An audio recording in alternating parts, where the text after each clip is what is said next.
Hello and welcome to एंग्ला। दोस्तों, मेरा नाम नागेंद्र कुमार तिवारी है। मैं एंग्ला में आज से लॉ सीरीज भी शुरू कर रहा हूँ। आप सभी विद्वत जनों को हम पढ़ाने का सेंस तो नहीं कहेंगे, लेकिन आपके साथ हमारी स्टडी का ये जो चैनल है, इस पर हम सीरीज शुरू कर रहे हैं। यह वीडियो सीरीज आपके लिए इंफॉर्मेटिव होगा, not a source of study, क्योंकि अब आप स्टडी करने की अवस्था में नहीं हैं। You have crossed the age of study. Now the time is to collect the data, information and utilize it as per your gained knowledge. तो आपको इकट्ठा की गई जानकारी, जिसके बाद व्यक्ति अनुभवी एक्सपीरियंस्ड कहलाता है, उस आधार पर अपने एक्सपीरियंस के ग्राउंड पर आज जो आपको लेक्चर में मिलेगा उसको इंफॉर्मेटिव पाते हुए उस इंफॉर्मेशन का क्या करेंगे आप? यूटिलाइजेशन। और फिर आप क्या करेंगे? उसे अपने अनुभव के आधार पर अपने लाइफ में लीगल जर्नी में यूज करेंगे। तो आज का हमारा पहला वीडियो होगा constitutional law. Constitutional law, right? चलिए, तो कॉन्स्टिट्यूशनल लॉ में पहला जो हमारा लेक्चर होगा ये होगा प्रीएम्बल। लेकिन कॉन्स्टिट्यूशन के बारे में थोड़ा सा बात कर लेते हैं जनरली। अब इतना भी बेसिक्स में ना जाएं, हम प्रीएम्बल से अपने क्लास की शुरुआत करेंगे, जहां से क्वेश्चंस भी अराइज होते हैं, पूछे जाते हैं। तो थोड़ा सा बेसिक, चूंकि लॉ जो लेक्चर होता है इसे ऑनलाइन प्लेटफॉर्म पे क्लैट, पीसीएसजे, एपीओ, एचजेएस और लॉ के और भी स्टूडेंट्स या जो अपियरिंग हैं या लॉ ग्रेजुएट्स जो हो गए हैं या the people pursuing for law graduation, वे सभी देखते हैं। इनके अलावा बियॉन्ड दैट वे लोग जो कानून की जानकारी रखना चाहते हैं या संविधान में रुचि रखते हैं, वे भी इसको देखेंगे और पढ़ेंगे। तो क्या है कि उनको भी यह बात समझ में आनी चाहिए। ठीक, एक और इन्फॉर्मेशन जो अपने बिहाफ पर, अपनी एंटायर टीम के बिहाफ पर मैं आप लोगों को देना तो जैसा मैं बता रहा था कि एक और इन्फॉर्मेशन जो हम अपनी एंटायर टीम के बिहाफ से आप लोगों को देना चाहते हैं वो ये कि ये जो लेक्चर सीरीज होगा ये इंग्लिश मीडियम भी होगा आगे चलकर और हिंदी मीडियम होगा। हिंदी मीडियम वाले केवल हिंदी को लेकर के नहीं बैठेंगे, वो हिंग्लिश होगा। More over it will go Hinglish, Hindi plus English, यानी इंग्लिश के शब्दकोश वहां पर बोले जाएंगे। चलिए, तो प्रीएम्बल से हम इसकी शुरुआत करेंगे। थोड़ा सा देख लें कि भाई किसी भी राज्य को, आज हम राष्ट्र राज्य की संकल्पना को लिए बैठे हैं, लेकिन राज्य के आवश्यक क्या तत्व होते हैं? स्टेट को हमारे संविधान के आर्टिकल 12 और 36 में डिफाइन किया गया है। आर्टिकल 12 में जो स्टेट है वो डैडी है, बहुत ही स्ट्रांग है, और 36 में जो है वो मदर का काम करता है। Directive principles of state policy starting from the article 36 to 51 and part 3 of the Indian constitution starting from article 12 to 35। The very beginning of this part, article 12 के शुरुआत में ही 12 में ही राज्य की संकल्पना की गई है। यह राज्य क्या है? मजबूत राज्य है, स्ट्रॉन्ग स्टेट है। यह राज्य कैसा है? स्ट्रॉन्ग है। तो स्टेट कवर क्या करता है? Let's see it. हम यहां पर देखेंगे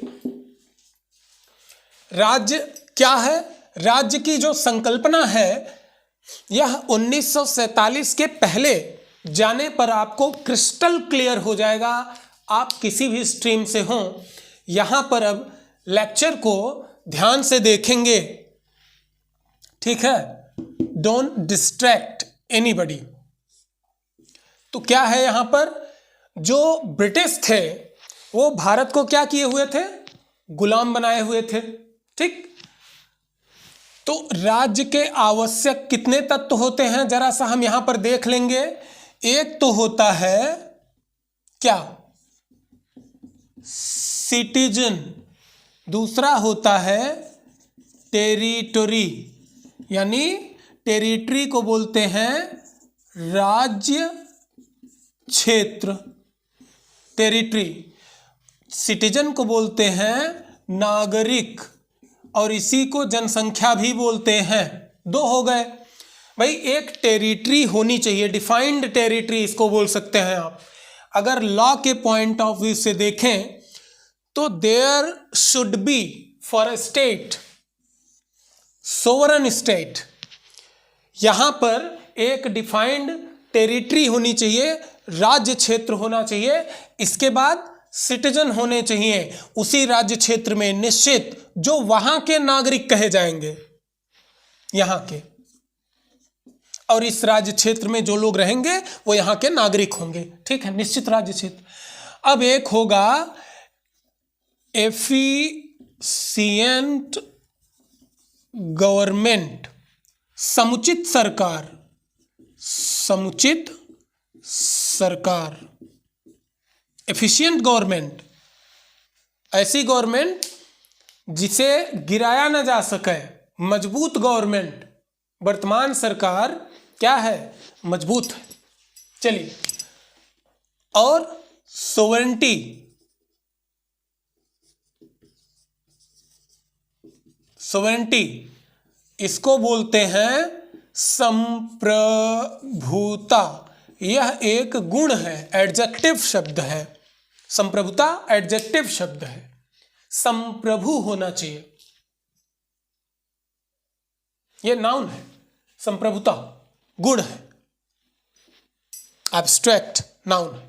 संप्रभु राज्य, संप्रभु एडजेक्टिव है, sorry for that.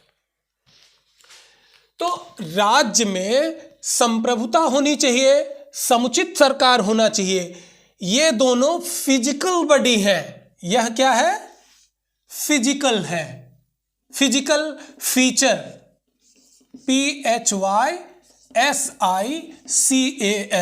Physical feature of a state, of a thing,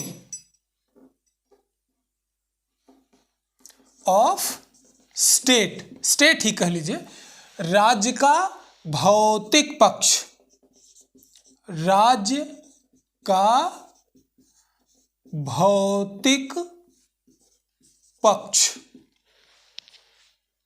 dear aspirants, अब हम आते हैं इन दो पर, कौन, समुचित सरकार और संप्रभुता पर। ये क्या है, सॉफ्टवेयर,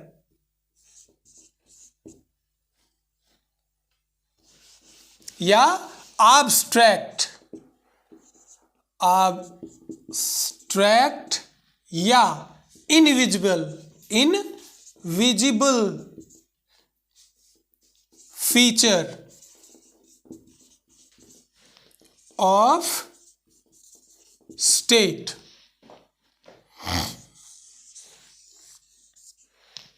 ठीक, ये क्या है, इनविजिबल फीचर ऑफ स्टेट है। तो यहां पर आप सभी लोग जानते होंगे क्या, कि कोई भी तंत्र, जैसे कंप्यूटर है, उसमें दो ही तंत्र होते हैं जो आपस में कोऑर्डिनेट करके चलते हैं। कंप्यूटर को चलाने के लिए पहले तो उसका ढांचा होना चाहिए, और फिर उस ढांचे को डिस्प्ले करने के लिए उसमें सॉफ्टवेयर पड़ता है। तो ढांचे के दो तंत्र हैं, एक टेरिटरी और एक उसमें रहने वाले अवयव, जिसे सिटीजन या नागरिक कहते हैं। और उसी राज्य की एक क्या होनी चाहिए, संप्रभुता, वह राज्य संप्रभु होना चाहिए। संप्रभुता गुणवाचक नाउन है, संप्रभुता क्या है, सॉफ्टवेयर है। और उस संप्रभुता को एंटरटेन कौन करता है, who entertains the sovereign power of the state, that is efficient government। समुचित सरकार ही संप्रभुता को एंटरटेन करती है, संप्रभुता का समुचित उपयोग करती है। स्टेट तब बनता है 1, 2, पहला और दूसरा टेरिटरी और सिटीजन मिलके फिजिकल फीचर हो गए, और समुचित सरकार और संप्रभुता ये एब्स्ट्रैक्ट फीचर हो गया, ये दिखता नहीं है, लेकिन पावर इसी दोनों में होती है। सबसे ज्यादा पावर टेरिटरी और सिटीजन में नहीं होती है, बल्कि इसी टेरिटरी में कानून व्यवस्था लागू करना। और किन पर कानून लगाएगा? नागरिकों पर। कौन लगाएगा? संप्रभु शक्ति का यूज करके। कौन? समुचित सरकार।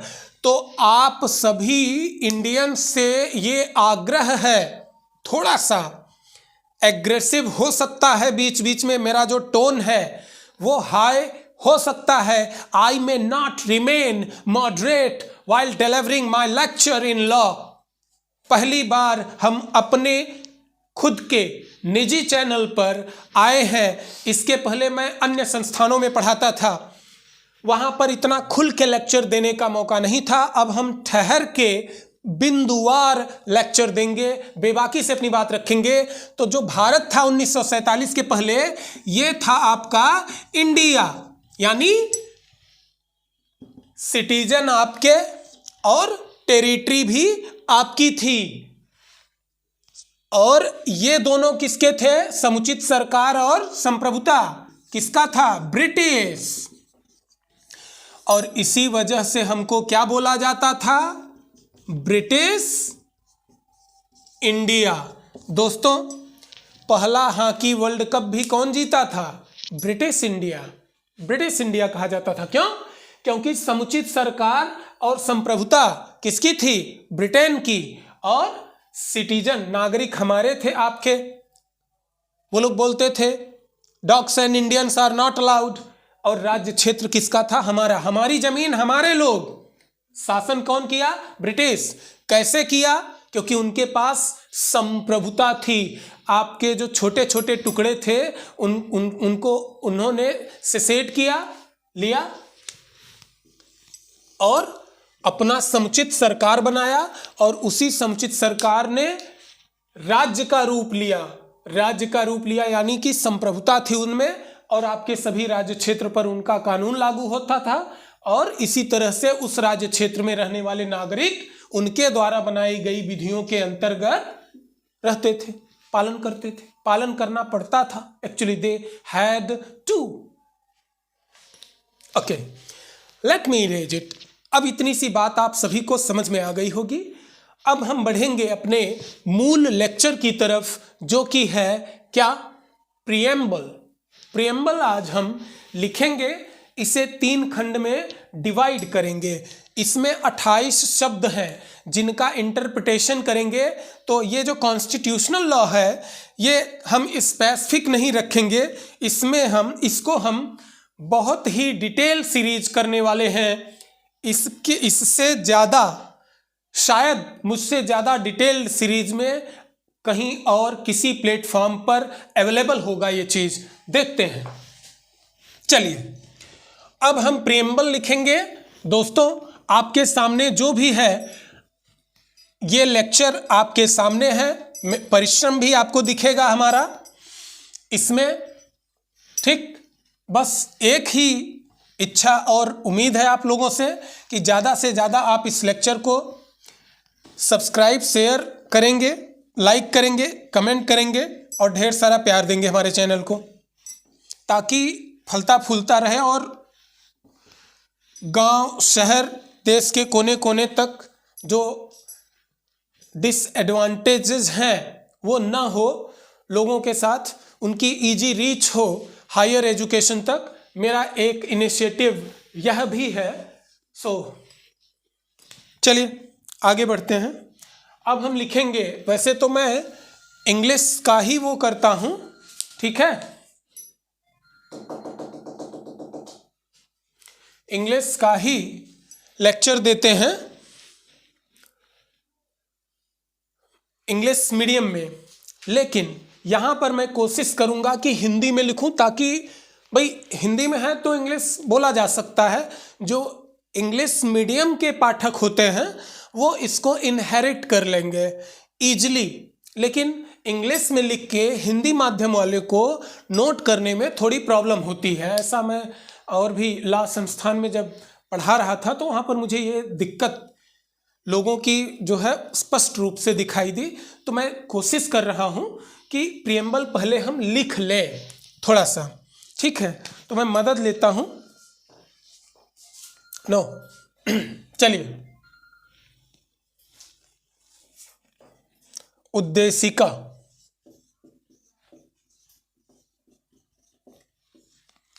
Preamble, okay. अब हम पहले से ही पहला पार्ट कर दे रहे हैं, जहां पर पहला भाग में ये बातें बोली गई हैं। थोड़ा सा हम देखेंगे इंग्लिश मीडियम में पहले जो पहला पार्ट है वो कुछ इस तरह से जाता है। We the people of India having solemnly resolved to constitute India into a sovereign, socialist, secular and democratic republic। तो यहाँ पर जो पहला भाग है यह बताता है नेचर ऑफ इंडियन रिपब्लिक। तो यहाँ पर आप देखिए पहली जो हेडिंग हम डाल रहे हैं वो होगा नेचर ऑफ इंडियन रिपब्लिक। अब भारत को रिपब्लिक बोलने में कोई भी संकोच नहीं किया जाना चाहिए। Anybody who comes to know and eager about knowing India should know this. He must know this, that India is a republic, democratic republic है, ठीक। इंडिया क्या है? Democratic Republic. तो क्या है कि पहला जो पार्ट है वो क्या बताता है? Nature of Indian republic. और दूसरा जो भाग है वो क्या बोलता है? And to secure to all its citizens. और यहीं पर बोलता क्या है? Justice, social, economic and political. और क्या बोलता है? Liberty of thought, expression, belief, faith and worship. और तीसरा है equality of status and of opportunity. तो यहां पर नागरिकों को दी जाने वाली सुविधाएं हैं।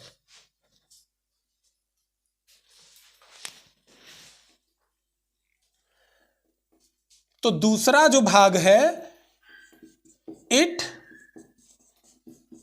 टॉक्स अबाउट सिटीजन एंड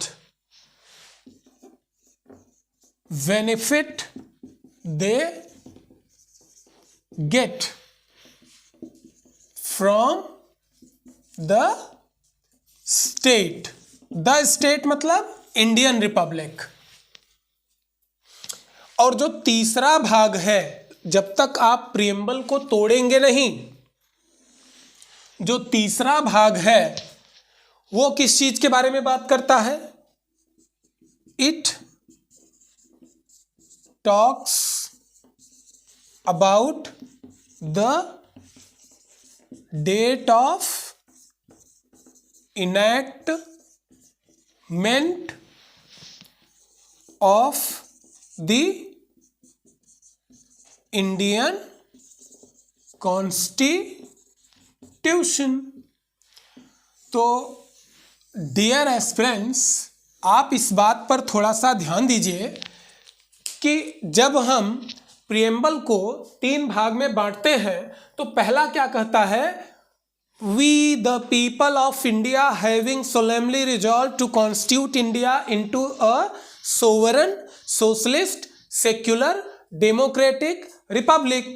तो यहां पर क्या बात करता है कि हम सब भारत के लोग भारत को एक संपूर्ण प्रभुत्व संपन्न, समाजवादी, पंथ निरपेक्ष, लोकतंत्रात्मक गणराज्य 4 एडजेक्टिव गणराज्य शब्द के पहले लगे हैं, 4 विशेषण। यूपीएससी 2018 में मेंस का क्वेश्चन बना था कि describe the adjectives stick to the word republic in the preamble of the Indian constitution. It was the question of mains paper UPSC asked in 2018। 2018 में पूछा गया प्रश्न था ये। नॉट ओनली यूपीएससी, पीसीएसजे में भी प्रीएम्बल से बहुत ही ट्रिकी क्वेश्चंस किए जाते हैं, इसलिए हमें प्रीएम्बल की गहरी समझ विकसित करनी होगी। Let's cover it. अब जब दूसरा भाग है वो कह रहा है तथा उसके समस्त नागरिकों को, भाई ये सुविधाएं किसको दी जा रही हैं? तीनों नागरिकों को। क्या? सामाजिक, आर्थिक और राजनैतिक न्याय, जस्टिस देंगे नागरिकों को, स्वतंत्रता देंगे और समता का अधिकार देंगे। तो यहां पर अगर हम कहें सुविधाएं, बेनिफिट्स, राइट्स कह लीजिए, राइट्स भी एक तरह का बेनिफिट है। और क्या है? Rights are claims also. Right को हम आगे चल करके देखेंगे, अपने लेक्चर सीरीज को आगे बढ़ाएंगे जब, तो वहां पर हम इसको और भी बेहतर तरीके से देखेंगे। अभी के लिए फिलहाल ये जानिए कि जो प्रीएम्बल का पहला भाग है, उद्देशिका का पहला भाग, भारतीय गणराज्य का नेचर क्या है इसके बारे में बात करता है। दूसरा भाग नागरिक, उसे दिए गए अधिकारों के बारे में बात करता है कि सभी नागरिक राज्य की दृष्टि में एक है, एक समान है। तीसरा भाग जो है वो ये कहता है कि दृढ़ प्राप्त कराने के लिए तथा उन सब में व्यक्ति की गरिमा और राष्ट्र की एकता और अखंडता सुनिश्चित करने वाली बंधुता बढ़ाने के लिए दृढ़ संकल्प होकर अपनी इस संविधान सभा में आज तारीख 26 नवंबर 1949 ईस्वी मिति मार्ग शीर्ष शुक्ल सप्तमी संवत 2006 विक्रमी को एतद द्वारा इस संविधान को अंगीकृत, अधिनियमित और आत्मार्पित करते हैं। इंग्लिश वर्जन जो है वो इस तरह से जाता है, on this very day 29th of November 1949 do hereby adopt, enact and give to ourselves this constitution. तो हम इस संविधान को अधिनियमित, अंगीकृत और आत्मार्पित करते हैं। कहने का मतलब वी द पीपल से शुरू हो रहा है, तो वी और हम ही ने इनेक्ट किया, एडॉप्ट किया और गिव टू आवर सेल्व्स। कहने का मतलब एडॉप्ट ले लिए, मान लिए, इनेक्ट हम ही ने लिखा भी, गिव टू आवर सेल्व्स हम ही अपने आप को आत्मार्पित कर दिए कि अब आज से आप ही मेरे भाग्य विधाता हो। यानी we are going against the constitution. Now the question arises, who is sovereign? क्योंकि राज्य की जो विशेषता है वो सबसे बड़ी विशेषता है, राज्य में प्राण, आत्मा है राज्य का। क्या? संप्रभुता। तो संप्रभु कौन है? भारतीय पर्सपेक्टिव में बात किया जाए तो संप्रभु है we the people of India, none else, nobody else, no authority. लेकिन we the people of India ने एडॉप्ट कर लिया, इनेक्ट कर लिया, गिव टू आवर सेल्व्स, अपने आप को भी आत्मार्पित कर दिया। किसके सामने? संविधान के सामने। इसलिए भारत में सर्वोच्च कौन है? जब यह प्रश्न उठता है तो अमेरिका में कहते हैं सर्वोच्च राष्ट्रपति होता है, ब्रिटेन के पर्सपेक्टिव में बात करें तो वहां पर संसद होती है, और भारतीय पर्सपेक्टिव में बात किया जाता है तो there is no authority, government organs और the people officials above constitution. संविधान के ऊपर कोई नहीं होता है। The country is run by the constitution. तो कॉन्स्टिट्यूशन के इस लेक्चर में हम प्रीएम्बल को लिखे नहीं बल्कि ओरल बोले हैं, उसके तीनों पार्ट को मैंने डिवाइड किया है। इन चीज़ों के बारे में बात करते हैं। प्रीएम्बल में 28 वर्ड्स हैं, जिन्हें हम यहाँ लिखेंगे अगला लेक्चर में, और बारी बारी से इंग्लिश और हिंदी में उनको एक्सप्लेन करेंगे। आप सभी व्यूअर्स से हमें यह आशा है कि आप उस लेक्चर को पास करके सुनेंगे और नोट भी करेंगे जहां पर चीजें समझ में नहीं आती हैं। आप सभी इतने संज्ञानी व्यक्ति हैं कि ओरल सुनने के बाद में कंठस्थ हो जाता है कईयों को, और कई लोग इंटरप्रेट कर लेते हैं। एक बार आप सभी ये चीज पढ़े ही होते हैं। You have gone through all these so many times, आप इसे जानते भी हैं। बस मेरे द्वारा दी गई एक छोटी सहज सिंपल इन्फॉर्मेशन है। मैं अभी इतना ही मान के चलता हूं। आपका प्यार निर्धारित करेगा कि मेरी जर्नी क्या होगी। इन्हीं शब्दों के साथ आज के इस लेक्चर को मैं विराम दूंगा। मिलते हैं अगली कड़ी में, तब तक के लिए नमस्कार।